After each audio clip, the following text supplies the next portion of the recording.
How's it going, everyone? Welcome back. This is Ari from EB Games, and in today's video, we're going to be taking a look at the Vive Cosmos Elite.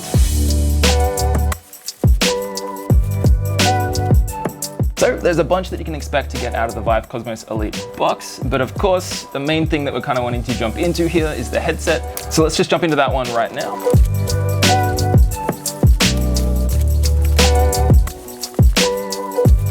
So here is the Vive Cosmos Elite headset. Now, if you haven't seen the Vive Cosmos, we actually did a video on it as well when that released. But if you have, you might notice that this one also looks a little bit different to the standard Vive Cosmos. They've actually changed the front attachment here to be able to work with your lighthouse setup and VR controllers. So with this headset, there's a bunch of things that I personally really enjoy. So I'm going to jump through a couple of things that makes it stand on its own in the VR headset world. So firstly, the screen on this is actually really high up there in terms of resolution and the lack of screen door effect. So the screen on the HTC Vive Cosmos has a combined resolution of 2880 by 1700 and is using a sub-pixel display to really just remove the screen door effect as much as possible. Now, if you're not someone that's played a VR headset before, the screen door effect is basically when you have a screen this close to your eyes and then you're magnifying it, eventually you'll be able to see the pixels inside of that. And then when you're in VR, it kind of looks like that you're watching the world through a screen door. The screen also has a 90 Hz refresh rate and can go up to 110 degrees field of view. So I've had a couple VR headsets in my time, and in my experience ergonomically, there are two very cool things on this headset that I love.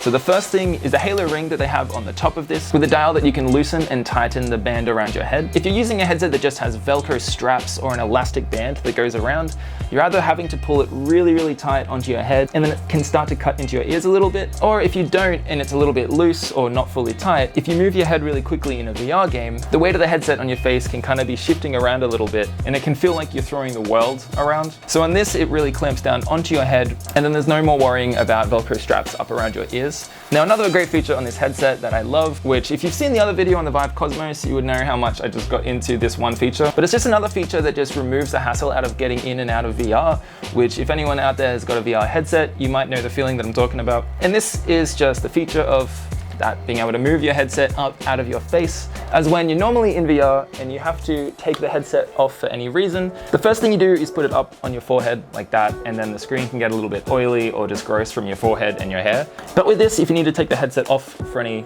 amount of time, it just flips right up so you can change a game or pick up something or eat something. But of course, if you've seen the original Vive Cosmos, let's jump into what makes this the elite version of the Vive. The first thing that jumps out on the side here are your two base stations, and that is because this headset now connects with a lighthouse setup, which you might be used to if you've used the Vive in the past. And then next, connected to that, you can expect these to be the Vive controllers.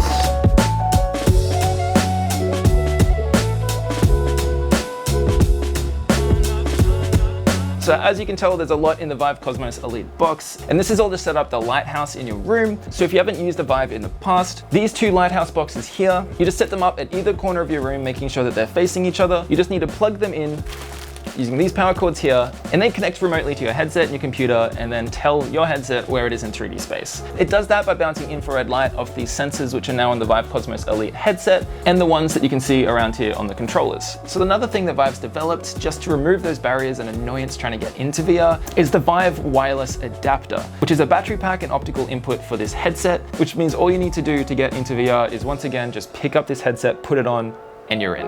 And with all that being said, I haven't even spoken about the awesome games that you'll be playing on this. The Vive Cosmos Elite comes with a free Viveport Infinity subscription, which gives you right out of the box access to thousands of free VR games, including one of the most anticipated VR games ever, Half-Life Alyx. So I think the Vive Cosmos Elite mixed with the wireless adapter makes this an awesome VR experience, because you have the lighthouse tracking, which you know is super precise, as well as a headset which is just easy to put on and get into, as well as one of the higher resolution screens out there. But anyway, thanks for watching this far, everybody. Make sure to hit like if you liked the video and subscribe if you haven't. This was Ari from EB Games, and I'll catch you next time.